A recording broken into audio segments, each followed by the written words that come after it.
Bienvenue à tous et à toutes. Nous sommes ravis de vous retrouver aujourd'hui pour notre deuxième webinaire de la saison sur l'alimentation en service de garde. Je suis Samantha, coordinatrice de projet chez Nexus Santé. Nexus Santé est un organisme à but non lucratif, donc la mission est de promouvoir la santé. Notre projet Petite Enfance en Santé soutient les familles francophones de l'Ontario. Nous développons chaque année des webinaires et des balados et nous finançons des groupes de soutien dans la province.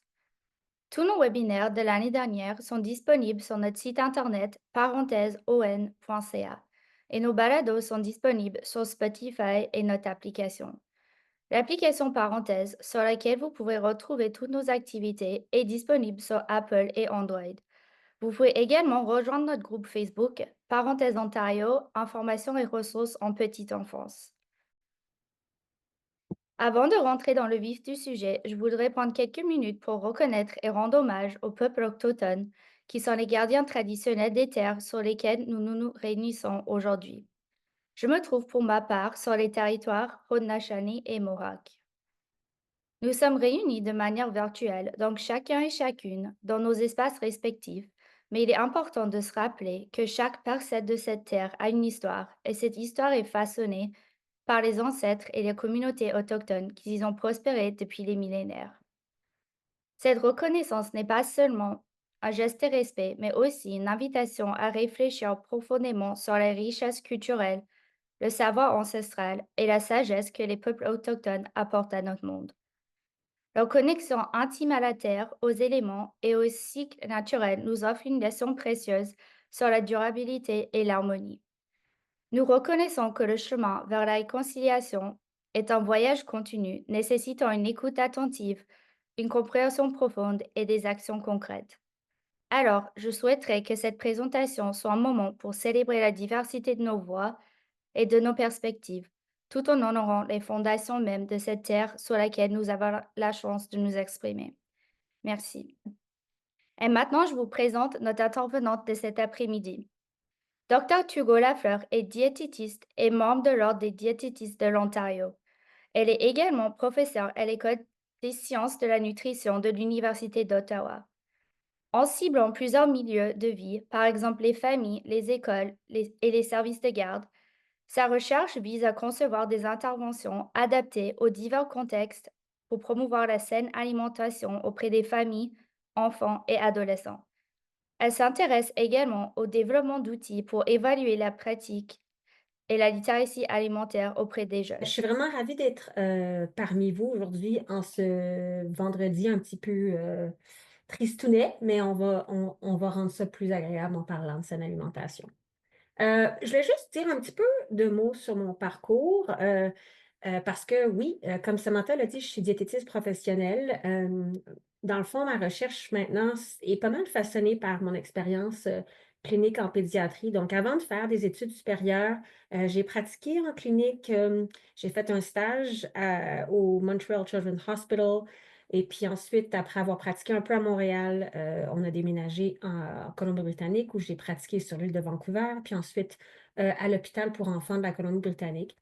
Ça m'intéressait à poursuivre des enjeux de nutrition publique touchant beaucoup les jeunes enfants. Puis maintenant, je suis ravie de pouvoir un peu me servir de mon expérience clinique, mais pour travailler en recherche. Je suis professeure à l'Université d'Ottawa. Je suis aussi chercheuse affiliée à l'hôpital maintenant pour enfants de l'Est de l'Ontario, donc à Ottawa, puis aussi avec l'Institut du savoir de Montfort. Puis aujourd'hui, je vais vous parler d'un un environnement alimentaire particulier, celui des services de garde, un endroit qui, je pense, puis j'espère que je vais vous convaincre d'ici la fin de la présentation, vraiment, qui est un endroit, puis un milieu clé dans le développement de saines habitudes de vie, puis le développement de la littératie alimentaire chez les tout-petits. Donc, pour revenir peut-être un petit peu à la partie 1, ma collègue Maude Perrault nous a donné une bonne introduction à qu'est-ce que c'est la littératie alimentaire. Je vais peut-être revenir un petit peu sur certains concepts. Il n'y a pas de définition, il y a pas de, il y a plusieurs définitions qui flottent, mais il y en a une qui a été présentée il y a quelques mois. Donc, qu'est-ce que c'est la littératie alimentaire? Ben, c'est un éventail de connaissances, de compétences qu'on met en œuvre pour se débrouiller dans un environnement alimentaire complexe. Donc, c'est un peu, on peut le concevoir un peu comme une boîte à outils qui nous aide, dans le fond, à manger sainement, puis qui peut nous suivre tout au long de notre vie. Donc, ça comprend plein de choses, la littératie alimentaire. Ça peut comprendre, par exemple, le niveau de connaissance par rapport au groupe alimentaire, mais aussi des connaissances par rapport à l'origine des aliments. Donc, comment les cultiver, comment les préparer, des connaissances aussi sur la nutrition, les liens entre qu'est-ce qu'on mange puis notre état de santé. Ça peut aussi inclure des compétences comme, par exemple, comment faire des choix éclairés à l'épicerie, des aptitudes, par exemple, à déterminer si les renseignements nutritionnels sont crédibles ou comment les interpréter. Ça peut aussi comprendre tout ce qui est compétences et confiance en soi pour préparer des aliments de façon sécuritaire, comment suivre une recette. Donc, c'est des compétences souvent c'est des compétences qu'on dit fonctionnelles. Mais la littératie alimentaire, c'est aussi une relation, par exemple, positive avec la nourriture. Donc, ça peut être défini comme étant la volonté ou la curiosité d'essayer des nouveaux aliments, d'avoir du plaisir à manger avec les autres, de reconnaître l'importance que l'alimentation joue, par exemple, pour notre culture, pour des célébrations. Puis finalement, la littératie alimentaire, c'est aussi une certaine compréhension du lien entre l'alimentation, mais aussi la santé de la planète, de comprendre que nos choix alimentaires peuvent avoir un impact environnemental. Donc, c'est beaucoup de choses, hein, ça s'apprend. Je vais revenir sur un des cadres théoriques qui a été introduit par Maude un peu plus tôt cet automne, qui est un cadre théorique que beaucoup de chercheurs utilisent pour essayer de regrouper cette espèce de concept très large, qu'est la littératie alimentaire. Donc, rappelez-vous que la littératie alimentaire, ça comprend différents types de compétences. Donc, quand on parle de compétences qu'on va dire fonctionnelles, on fait référence aux compétences nécessaires, par exemple, pour développer une meilleure confiance et une certaine autonomie par rapport à l'alimentation. Donc, ça comprend les connaissances en nutrition, comme par exemple comprendre le lien entre l'alimentation et la santé, donc j'ai parlé un petit peu plus tôt, mais aussi des techniques culinaires, là, ce qu'on appelle souvent comme savoir cuisiner. Donc, comment laver, comment éplucher des fruits et légumes, comment les mélanger, comment couper des aliments, comment malaxer, puis aussi savoir d'où viennent les aliments. Qu'est-ce qui est un aliment, par exemple, d'origine animale versus végétale, où est-ce que ça pousse, etc. Donc, c'est ce qu'on appelle les compétences fonctionnelles. On peut parler aussi des compétences relationnelles. Ça, c'est toutes les compétences liées au plaisir et au sens associés aux aliments. Donc, les compétences qu'on acquiert finalement pour cultiver une relation positive avec la nourriture. Donc, reconnaître l'importance de préparer des repas pour les autres, de développer une curiosité face aux aliments, d'apprendre à manger et à boire aussi selon l'écoute de son corps, de ses propres signaux de faim et de satiété, décrire des aliments selon nos cinq sens, apprécier des aliments culturels même, des traditions culinaires, puis honorer finalement sa culture via l'alimentation. Puis finalement, on a aussi ben, ce dernier domaine-là, les compétences au niveau des systèmes, qui fait référence vraiment à une certaine compréhension, par exemple, des systèmes alimentaires durables et équitables. Donc, c'est de reconnaître, par exemple, que nos décisions qu'on fait dans notre propre cuisine peuvent avoir un impact. Donc, il faut avoir une vision un petit peu plus inclusive puis globale. Donc, prendre conscience de notre relation, par exemple, entre l'alimentation et la durabilité environnementale. Même chez les tout petits, chez les 0,5 ans, on peut discuter de certains enjeux comme de justice sociale, reconnaître, par exemple, que l'alimentation, elle est partagée, et comprendre qu'on doit aussi comprendre qu'on doit prendre soin de notre environnement. Donc, cette progression-là, cette espèce de cadre théorique qui parle de la littératie alimentaire selon trois domaines de compétences, ça peut nous aider pour les éducateurs à créer des programmes qui vont nous aider à des fois planifier, évaluer, puis promouvoir une éducation alimentaire de qualité qui peut prendre place dans différents milieux de vie. Pourquoi est-ce que c'est important, la littératie alimentaire? Je voulais quand même avoir une diapo là-dessus. Une meilleure littératie alimentaire, on le sait, c'est associé à plein de bénéfices différents, tant au niveau, je vous dirais, individuel que aussi collectif. Donc, en voici quelques-uns.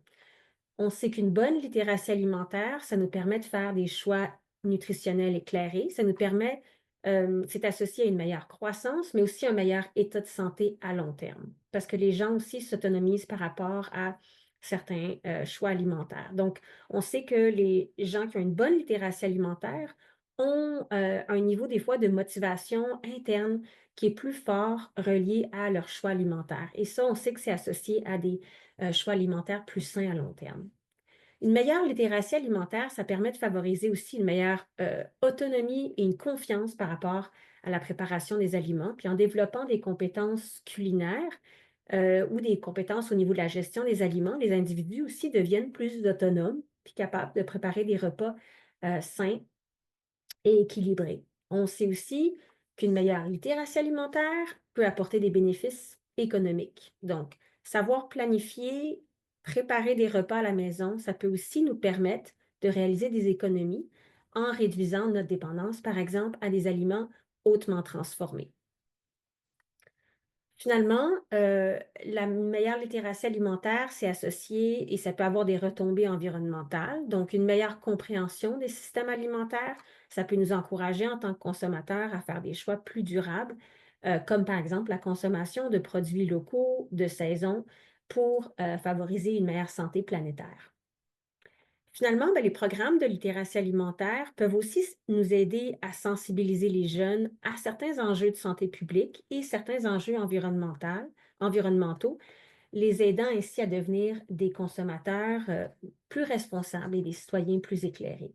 Donc, c'est des bénéfices qui sont à la fois individuels, mais aussi collectifs. On l'a vu un peu plus tôt cet automne. Les adultes jouent un rôle crucial dans l'acquisition de ces compétences-là auprès des jeunes enfants. Ils déterminent souvent l'offre alimentaire.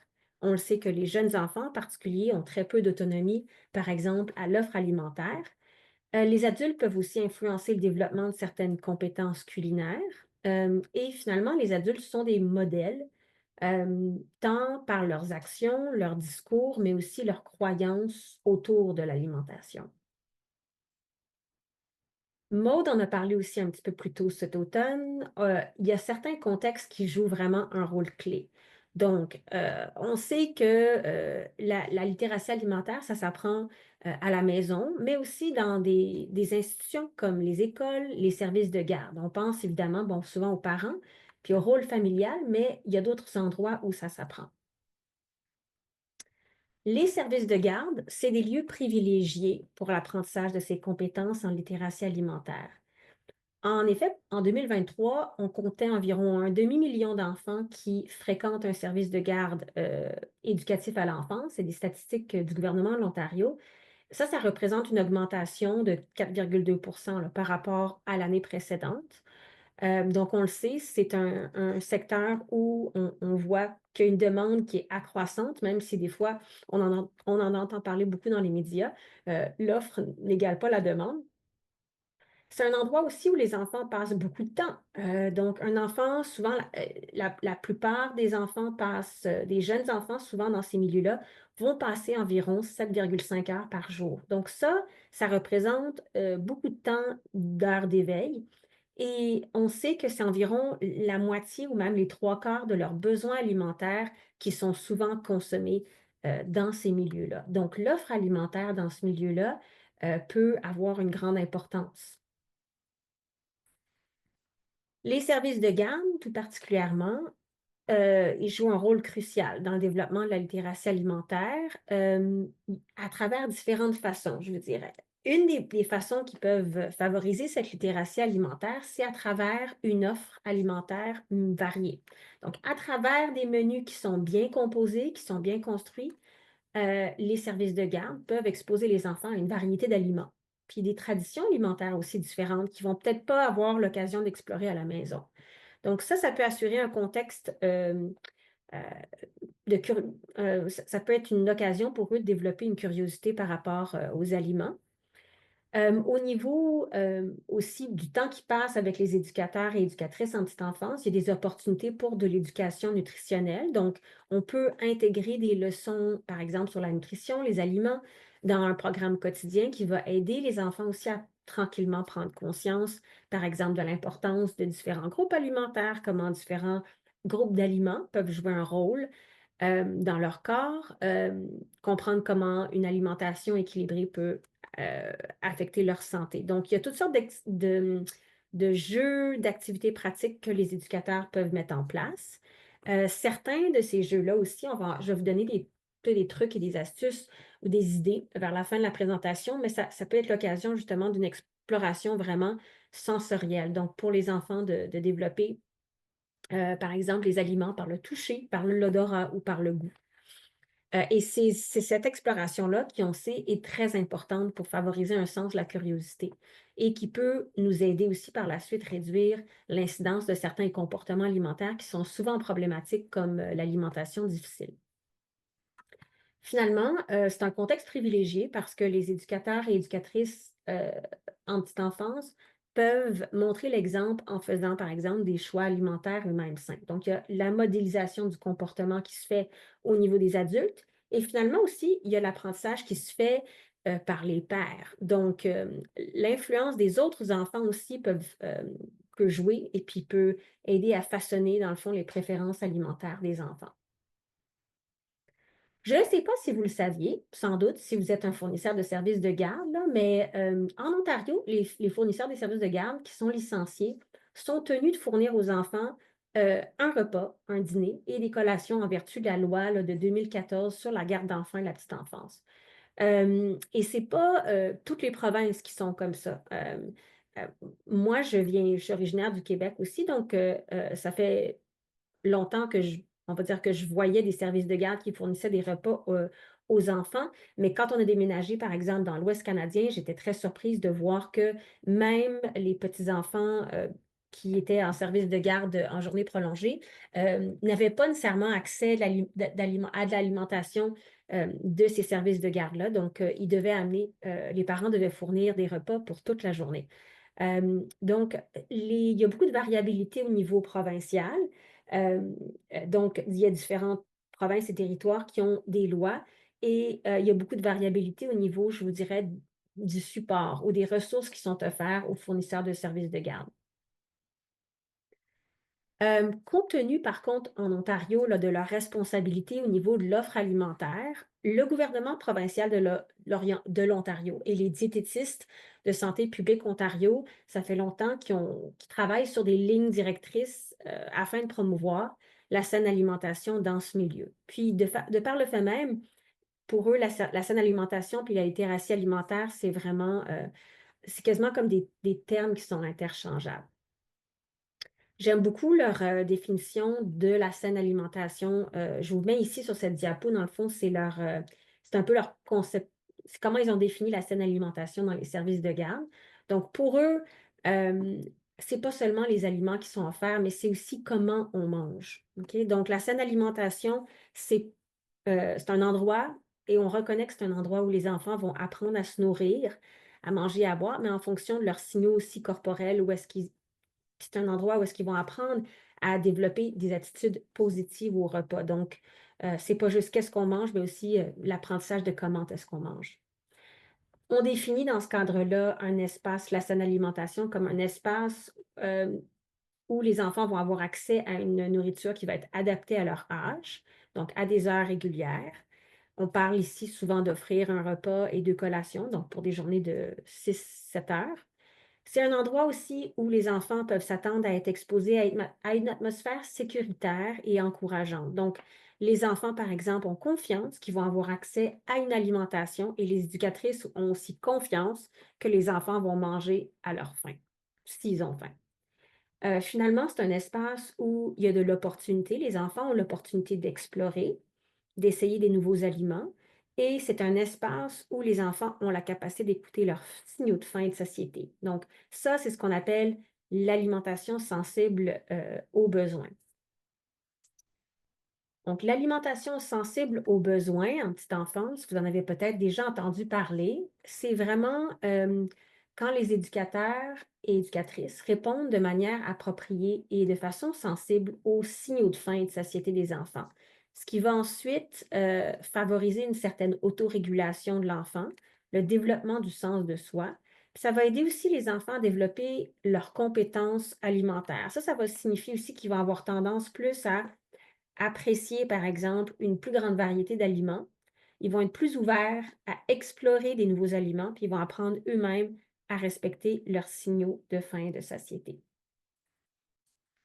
Et c'est normal.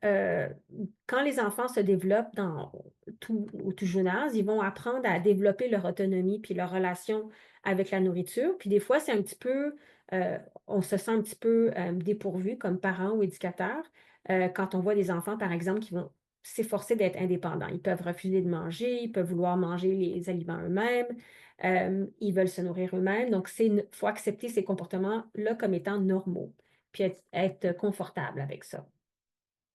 Quand on parle de l'alimentation responsable, ou pas responsable, pardon, l'alimentation sensible aux besoins, on va souvent parler d'une division des responsabilités.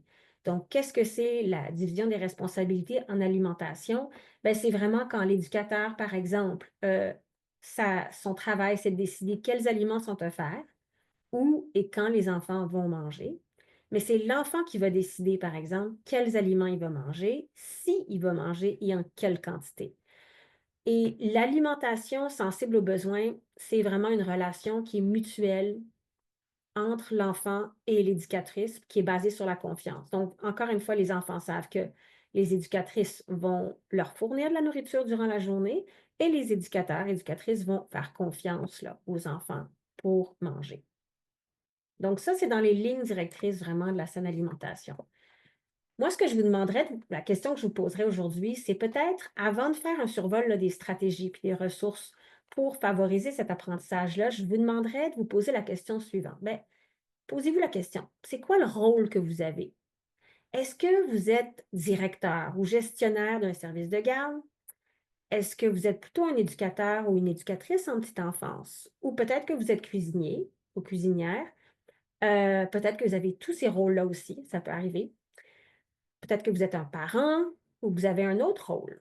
OK? Donc, c'est important de réfléchir un peu à votre rôle dans ce milieu-là parce que c'est ça qui va peut-être vous aider à déterminer c'est où ma sphère d'action ou le niveau d'action que je devrais essayer de viser pour favoriser là, une saine alimentation. Puis je parle de ça parce que, dans le fond, ce que je vous montre sur cette figure ici, c'est que quand on veut faire la promotion de la saine alimentation, la promotion d'une meilleure littératie alimentaire dans ce milieu, il faut penser aux différents aspects, aux facteurs qui vont peut-être influencer l'environnement alimentaire dans ce milieu-là. Ce que je vous montre ici dans cette figure, dans mon cercle, c'est dans le fond différents aspects de l'environnement alimentaire vraiment plus global qui vont influencer la saine alimentation. Donc, on sait par exemple que certaines pratiques au niveau des menus peuvent jouer un rôle important dans la promotion de la littératie alimentaire. Euh, Peut-être que vous avez aussi certaines politiques alimentaires pour votre service de garde. Vous avez peut-être des pratiques au niveau de votre approvisionnement alimentaire qui pourraient influencer l'environnement alimentaire. Euh, donc, ça, c'est des pratiques que je vous dirais plus de l'environnement, on va dire macro ou global euh, du service de garde. Mais vous pouvez peut-être aussi vous dire que peut-être que mon influence est plus au niveau micro, du micro-environnement, ou peut-être de l'environnement plutôt social, vraiment au niveau euh, des interactions entre les éducateurs et éducatrices et puis les enfants. Donc, peut-être que vous, si vous avez un rôle plutôt d'éducateur en petite enfance, votre rôle, c'est plus de promouvoir au sein de votre milieu une certaine division puis un respect des divisions de responsabilité par rapport à la nourriture.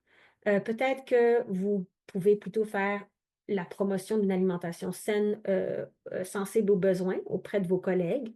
Peut-être au niveau des repas, on pourrait agir plus en encourageant des repas plutôt de style familial, de façon à ce que les enfants apprennent, dans le fond, à respecter leurs signaux de faim de satiété, ou peut-être que vous allez agir avec certains modèles de comportement. Peut-être que vous allez aussi l'opportunité de donner plus d'activités éducatives pour encourager, dans le fond, les enfants à développer euh, des connaissances au niveau de l'alimentation. Donc, on peut penser un petit peu à ces deux niveaux d'environnement. Le niveau, on va dire, plus macro, puis le niveau plutôt micro. Puis ça va vraiment devoir s'aligner un peu avec votre rôle. Donc, pensez un petit peu à où est-ce que vous vous situez. Je vais commencer par partager, dans le fond, des ressources puis des outils pour ceux qui vont peut-être agir plus au niveau de l'environnement global dans ce milieu-là. Donc, des ressources et des outils, surtout pour les directeurs ou les gestionnaires de services de garde ou même les cuisiniers et cuisinières. Il y a une ressource qui est sortie il y a seulement quelques mois, ça fait même pas un an en fait, euh, qui est une ressource que vous connaissez peut-être déjà, qui a été développée par le regroupement des diététistes en santé publique de l'Ontario. Donc, le guide qui s'appelle la planification des menus en service de garde, un guide pratique qui est sorti en janvier 2024. Donc, ce guide-là s'adresse surtout aux administrateurs des services alimentaires, là, des cuisiniers qui vont travailler dans ce milieu. Et ça, c'est un guide pratique qui a été conçu vraiment avec l'optique de promouvoir une offre alimentaire qui allait s'aligner vraiment avec les recommandations là, du guide alimentaire canadien de 2019. Donc, je vais vous parler un petit peu des composantes là, de ce guide-là. Mais si ça vous intéresse, puis vous voulez, par exemple, l'accéder, je vous invite à aller sur l'hyperlien ici qui est sur la diapo. Donc, ce guide-là offre un modèle de repas et de collation, mais je vous dirais, on est loin d'être prescriptif. OK? Ce qu'on va recommander surtout, c'est des choix ou faire des recommandations au niveau de l'équilibre entre certains groupes alimentaires pour chaque repas et chaque collation. Donc, dans ce modèle-là, par exemple, on recommande que chaque repas comprenne des aliments qui vont provenir des groupes alimentaires suivants. Donc, deux choix de légumes et fruits, un choix d'aliments à grains entiers, un choix d'aliments protéinés riches en fer et du lait à boire. On recommande aussi par ailleurs que chaque collation comprenne un choix de légumes et fruits et au moins un choix d'un aliment protéiné ou bien un choix d'un grain entier. Donc, on ne donne pas vraiment de recommandations par rapport à la taille des portions ici. Par contre, si vous regardez dans le guide, vous allez voir qu'il y a une annexe à la fin qui donne des recommandations un peu plus générales là, sur la taille des portions selon l'âge, en phase. Dans le fond, puis ça peut nous permettre, si on est, par exemple, un cuisinier ou si on s'occupe, par exemple, de l'approvisionnement, d'estimer un peu au niveau des quantités. Par exemple, si vous faites des menus, ça peut être quelque chose qui est utile. En plus de ces recommandations-là par rapport aux repas et par rapport aux collations, on a aussi certaines recommandations pour ce qui est du patron alimentaire pour chaque jour et chaque semaine. Donc, chaque jour, on va demander ou recommander que les menus comprennent au moins un légume vert foncé et un légume ou un fruit orangé. On recommande aussi chaque semaine de servir au menu une portion de poisson et au moins une fois par semaine des substituts à la viande. Donc, par exemple, des aliments protéinés d'origine végétale, comme des haricots secs, des fèves, des lentilles, du tofu. Je vous montre ici, dans le fond, un modèle de repas pour les repas du midi. Donc, qu'est-ce qu'on observe, par exemple, on va dire que ça, c'est le menu du lundi ici. Ben, vous voyez, par exemple, qu'il y a deux choix, dans le fond, de légumes et fruits avec la salade et les mandarines, des grains entiers avec le pain, puis on a l'aliment protéiné riche en fer qui est ici et les œufs avec une frittata de légumes avec du lait à boire. Donc, euh, ça comprend donc 3 groupes alimentaires. Puis on remarque aussi, dans le fond, quand on regarde le menu, on voit qu'il y a une belle variété au niveau là, des couleurs, des formes et des textures aussi qui sont offertes. Je vous montre le modèle pour les collations ici. Donc, encore une fois, ben, les collations, on recommande que les collations incluent toujours un légume ou un fruit, avec soit un choix de grain entier ou un aliment protéiné. Là, vous allez peut-être vous poser la question, mais au sein des différents groupes aliments, est-ce qu'il y a des recommandations au niveau de la qualité de ce qui est offert? Oui. Donc, quels aliments choisir? Donc, pour aider les fournisseurs de soins à guider un peu leur choix par rapport à qu'est-ce qu'ils vont acheter, ben, le guide va donner des recommandations par rapport à la qualité des aliments à servir. OK? Donc, pour chaque groupe des aliments, on va avoir, par exemple, pour les fruits et légumes, les grains entiers, puis les aliments protéinés, on va offrir des exemples d'aliments à servir. Les aliments à servir, ça va être tous les aliments qui vont respecter les recommandations du Guide alimentaire canadien, qui peuvent être servis donc à tous les repas et les collations. On a ces catégories-là ici, les aliments plus à limiter et à éviter. Donc ça, c'est des aliments avec des profils nutritionnels qui vont être moins intéressants ou plus problématiques. Par contre, c'est important de se rappeler ici que cette classification-là, c'est vraiment plus à adopter au niveau de l'environnement alimentaire global, de l'offre alimentaire globale. Mais que cette classification-là ne devrait pas se retrouver dans le discours ou les propos des éducateurs et éducatrices en petite enfance. Parce que dans le fond, l'idée, c'est de promouvoir un environnement sain, favorable à la santé, mais les enfants, ils n'ont pas de contrôle sur ce qui est servi. Donc, on ne veut pas avoir on ne veut pas promouvoir cette idée de bons ou de mauvais aliments nécessairement, mais on veut plutôt promouvoir euh, un environnement qui va être favorable à la saine alimentation. Je viens juste de voir qu'il y a peut-être quelque chose dans le Q&A, mais je vais laisser Samantha en note là, des questions. Puis on y reviendra à la fin.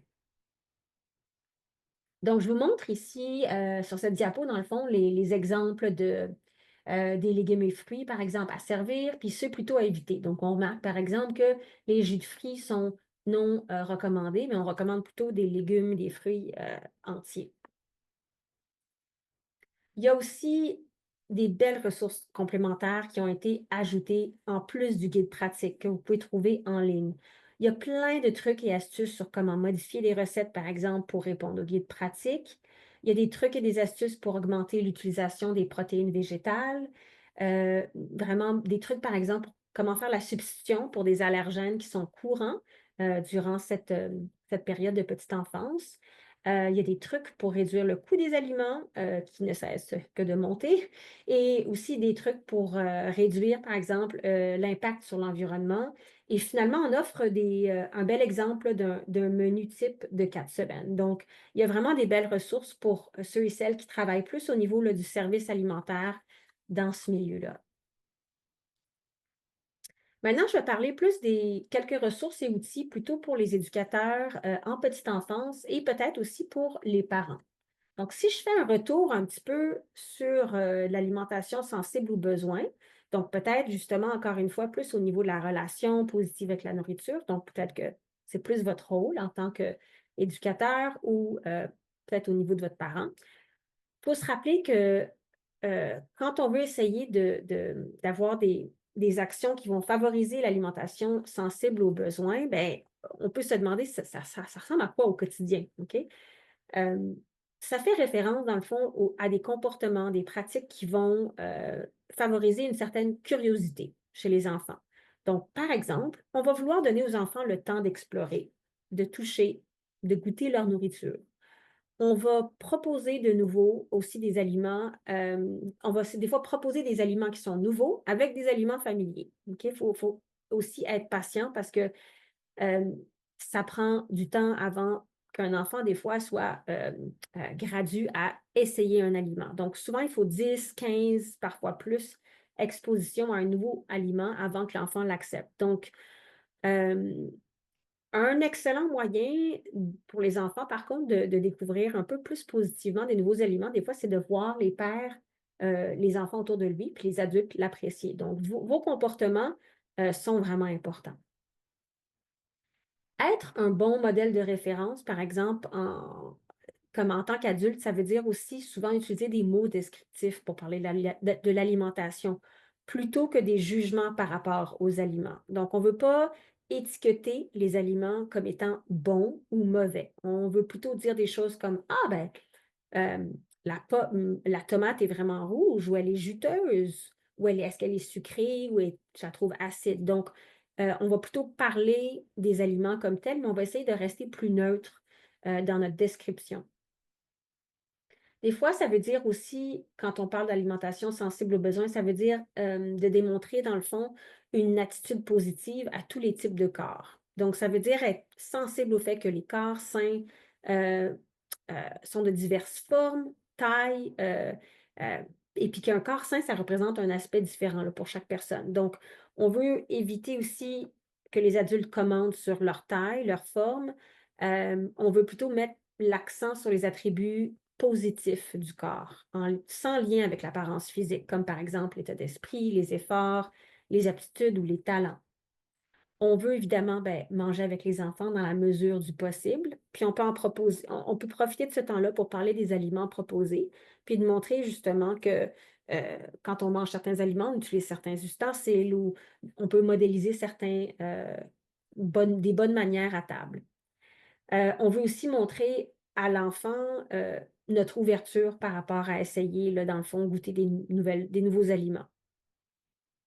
Finalement, évidemment, quand on parle d'alimentation sensible aux besoins, on parle vraiment toujours aussi du respect des signaux de faim et de satiété. Donc, on va parler, on va parler de nos sentiments à nous, mais on va aussi inviter les enfants à faire, de la même façon.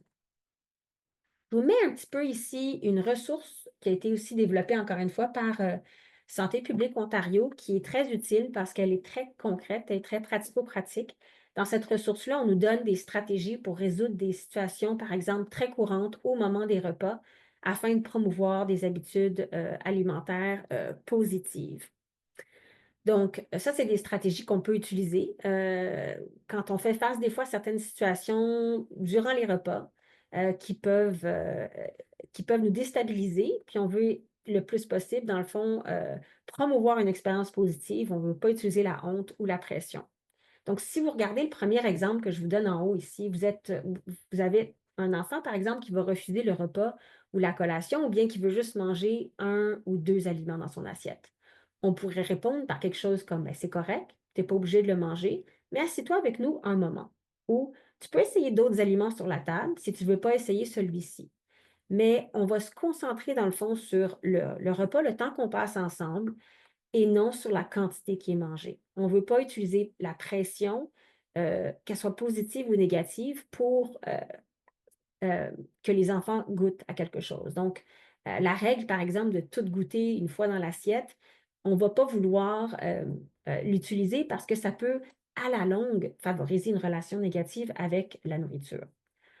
On peut aussi des fois, par exemple, bon, donc il faut proposer des aliments plusieurs fois, préparer de différentes façons. Je vous l'ai dit un petit peu plus tôt, ça va prendre de 10 à 15 fois, souvent même plus, avant qu'un enfant soit ouvert à essayer un aliment. On peut essayer aussi de présenter des nouveaux aliments avec des aliments familiers. Si par contre, on a un enfant qui va, comme dans le deuxième exemple que je donne ici, il essaie un nouvel aliment. Ah, ben, on pourrait répondre avec quelque chose comme, ben, je vois que tu l'as essayé. Qu'est-ce que tu remarques à propos de son goût? Donc, ou vous pourriez aussi rien dire. OK? Mais on va permettre aux enfants, dans le fond, l'idée, c'est de leur faire leur propre opinion, dans le fond, sur les aliments qui se mangent.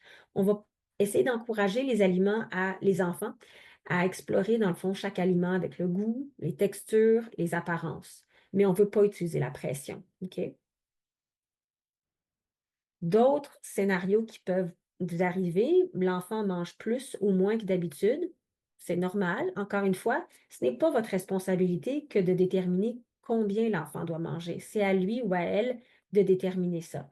Mais on peut utiliser des phrases pour essayer justement d'amener les enfants à comprendre c'est quoi les signaux de faim et de satiété. Ah, est-ce que ton ventre te dit qu'il est plein, par exemple? Mais il faut rester confiant que les enfants savent quelle quantité manger. Donc, on va essayer de demeurer aussi neutre, puis continuer à manger, pendant ce temps-là. On peut avoir d'autres scénarios, comme par exemple, l'enfant qui n'a pas fini de manger à la fin de son repas. Mettons que ça fait 20 à 30 minutes que le repas tire à sa fin. Vous pourriez dire, par exemple: «Il reste 5 minutes, puisque c'est l'heure de la sieste. Est-ce que tu me diras si tu as besoin d'aide?» Donc, c'est pas remarquez que c'est pas: «Il reste 5 minutes, finis ton assiette». Mais on offre quand même, c'est un genre de gentil prompt pour dire, OK, ben, le repas tire à sa fin, donc c'est ça, ça serait le temps de si tu encore si tu besoin de mon aide pour finir ton repas, vas-y, mais t'es pas on ne force pas l'enfant à finir son assiette. Si l'enfant est contrarié pendant le repas, on peut valider ses émotions. «Ah, tu pleures, je pense que tu te sens pas bien à l'intérieur. Explique-moi qu'est-ce qui se passe?» On va essayer de réconforter l'enfant avec des mots, et non pas de la nourriture, afin, encore une fois, de favoriser là, une meilleure autorégulation. Donc ça, c'est un petit peu des stratégies qu'on peut utiliser quand on est éducateur en petite enfance ou même comme parent pour essayer de favoriser une alimentation plus sensible aux besoins. Et de par le fait même, renforcer dans le fond une relation positive avec la nourriture, qui est tout le domaine relationnel de la littératie alimentaire.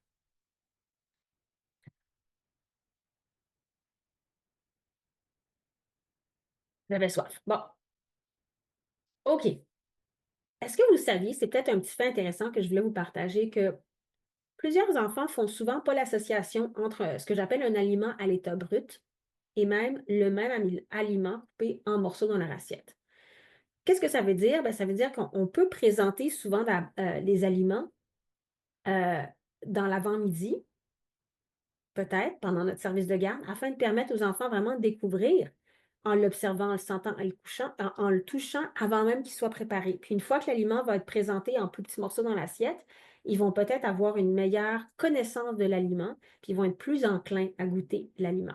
Donc, si vous ne l'avez pas encore fait, je vous invite à le faire. Mais je vous donne aussi plein d'exemples d'activités éducatives. Certaines de ces activités ont été tirées d'une très belle ressource aussi qui s'appelle Décorer votre assiette. Je vous le mets ici en bas de la diapo. Mais sachez qu'il y a plein d'autres d'idées en ligne pour favoriser un petit peu la littératie alimentaire dans les services de garde à travers des activités éducatives. Je vous en montre quelques-unes, mais c'est ça. Il y en a des plus simples, il y en a des moins compliquées. Je vous invite à l'explorer. Moi, j'ai mis un petit peu sur les deux prochaines diapos celles que je trouvais particulièrement pertinentes. Il y en a qui reviennent un petit peu avec, qui sont similaires à ce que Maud a proposé là, en octobre. Puis il y en a d'autres que je vous dirais qui sont aussi plus peut-être propices à être en service de garde parce que vous avez un groupe d'enfants. Donc, vous pouvez faire un petit peu plus de jeux avec les aliments, là, avec des plus gros groupes. Vous pouvez organiser avec vos enfants même quelque chose d'aussi simple qu'une causerie fruitée. Donc, vous imprimez des photos d'aliments, puis vous demandez aux enfants d'apporter ou bien vous demandez aux enfants, aux parents, d'amener des photos d'aliments de circulaire. Vous formez un cercle avec eux, puis vous leur demandez à tour de rôle, dans le fond, de montrer des photos, puis leur dire c'est quoi leurs fruits, puis leurs légumes préférés, pourquoi. On peut faire toutes sortes d'activités autour de l'art comestible, OK, ou de l'art non comestible. OK, donc je vous montre les deux photos ici. On a de l'art comestible à gauche avec notre arbre, là, avec des petits raisins, puis on a de l'art aussi non comestible avec des pommes de terre, où est-ce qu'on peut faire des pochoirs vraiment intéressants. On peut aussi faire un jeu qui est très populaire, le jeu, ce que j'appelle la boîte mystère, où est-ce qu'on demande à un enfant de place, dans le fond, de mettre leurs mains et d'essayer de deviner l'aliment dans une boîte, soit en le touchant ou en le sentant. Puis vous pouvez discuter aussi avec les enfants, dans le fond, les cinq sens. C'est comment c'est lié aux aliments. Il y a je vous ai mis quelques liens en dessous aussi sur Mystery Box Science Sensory. Il y a des vidéos même sur comment fabriquer ces boîtes-là, mais ça n'a pas besoin d'être compliqué. On peut aussi pratiquer les arts dramatiques, encourager l'art dramatique puis la communication, comme créer son propre marché de fermier. On peut aussi, bon, évidemment, créer son propre restaurant. Ça, c'est un jeu très populaire. En tout cas, c'est l'été très populaire avec mes enfants.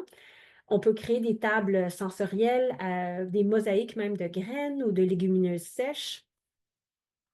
On peut faire des tests de dégustation. Souvent, les tests de dégustation, c'est vraiment une excellente façon d'introduire les enfants à des nouveaux aliments. On peut demander aux enfants, dans le fond, quels aliments peuvent faire partie de la dégustation en premier, puis ensuite, on découpe les aliments avec, en pièces assez petites, en bouchées. On peut faire des jeux de mémoire aussi avec des cartes éclairs. Donc, il y a, plein de ressources, si vous cliquez sur le lien «Décorer votre assiette», vous allez voir qu'il y a un guide, mais il y a aussi plein de trousses d'outils qui sont disponibles pour les éducateurs, en service de garde, des photos à imprimer. Donc, vous pouvez faire un jeu comme un jeu de mémoire, un peu comme ce qu'on appelle le jeu, Memory. Vous pouvez faire des chasses au trésor de légumes et fruits avec ces cartes-là. Pour ça, vous aurez besoin, par exemple, d'un seau, des photos de légumes et fruits que vous allez cacher un peu partout dans votre classe. Puis ensuite, vous demandez aux enfants de trouver le plus de photos possible. Puis quand les enfants ont fini, par exemple, vous pouvez leur demander de faire deux piles, une pile de légumes, une pile de fruits. On peut faire des jeux de bingo. On peut faire des sorties aussi, des sorties au supermarché ou une visite à une ferme. Tout ça, c'est des activités, je vous dirais, qui vont promouvoir la littératie alimentaire, puis qui euh, vraiment sont adaptées pour le milieu comme le service de garde. Une autre activité que vous avez probablement, vous êtes familier aussi, c'est tout ce qui est, tout ce qui est germination de plantes. Donc ça, encore une fois, ça va favoriser des connaissances par rapport à l'origine des aliments. Vous pouvez faire ça avec toutes sortes de graines ou de légumineuses.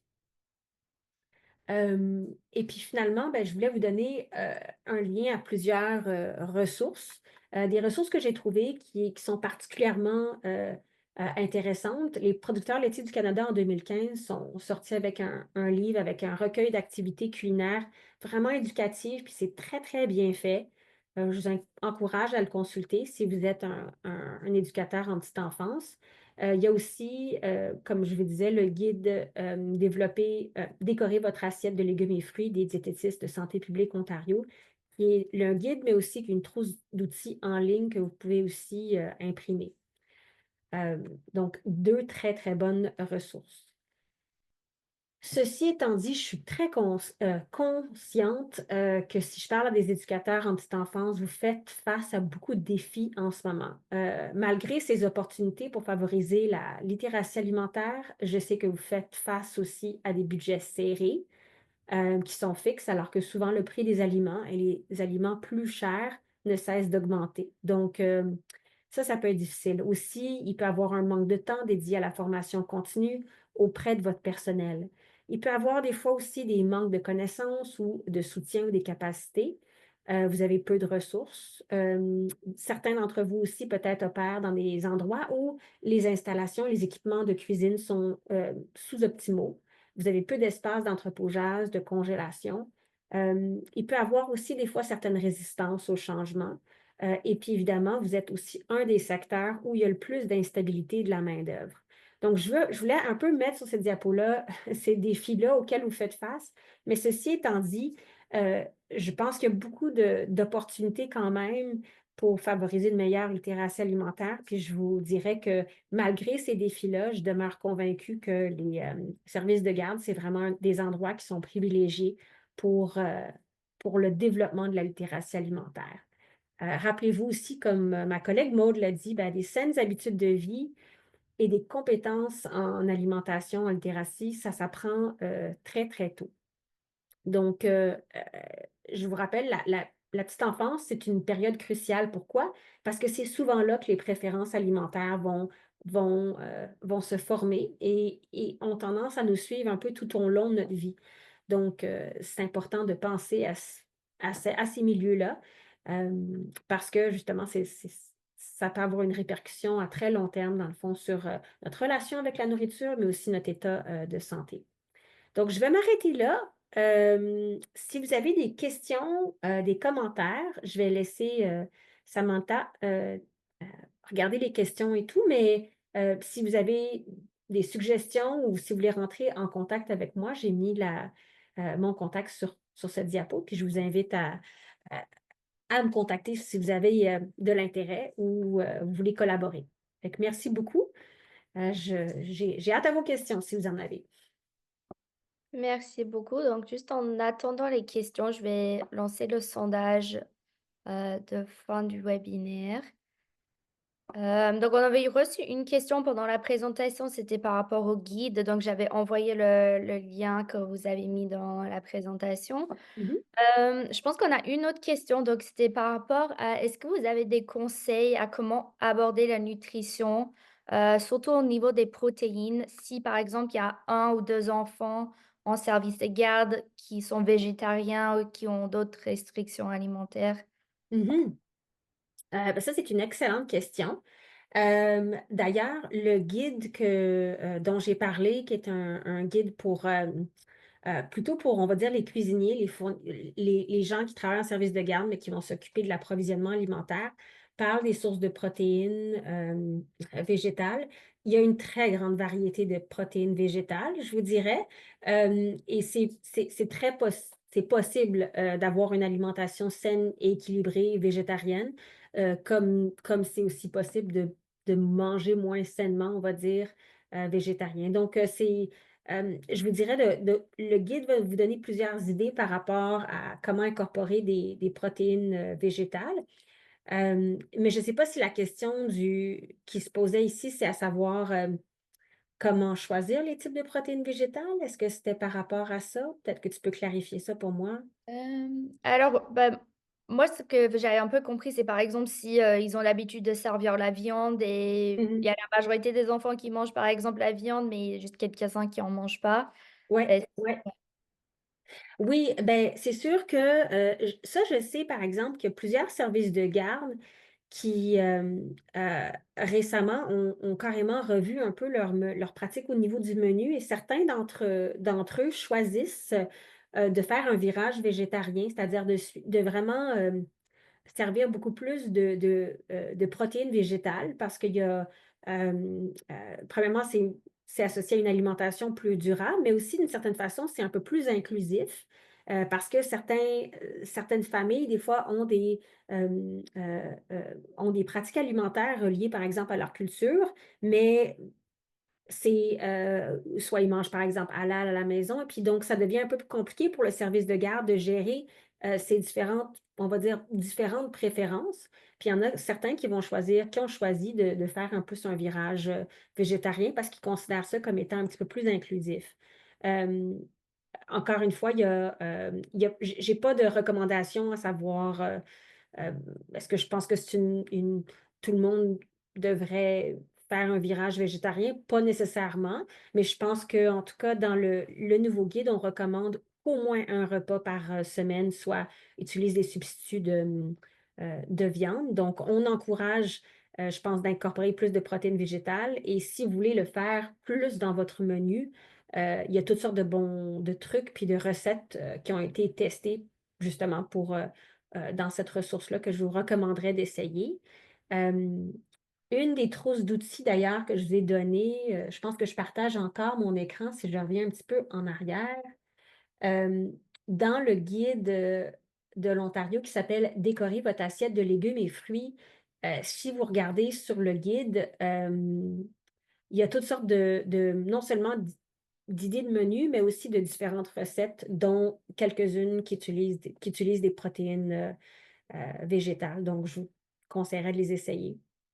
On a 2 autres questions. Donc il y a une question qui demande: «Qu'est-ce que vous considérez que nous devons apprendre aux étudiants en formation initiale qui vont travailler en maternelle et en jardin concernant la littératie alimentaire?» Ah, j'adore cette question-là. Très belle question, oui.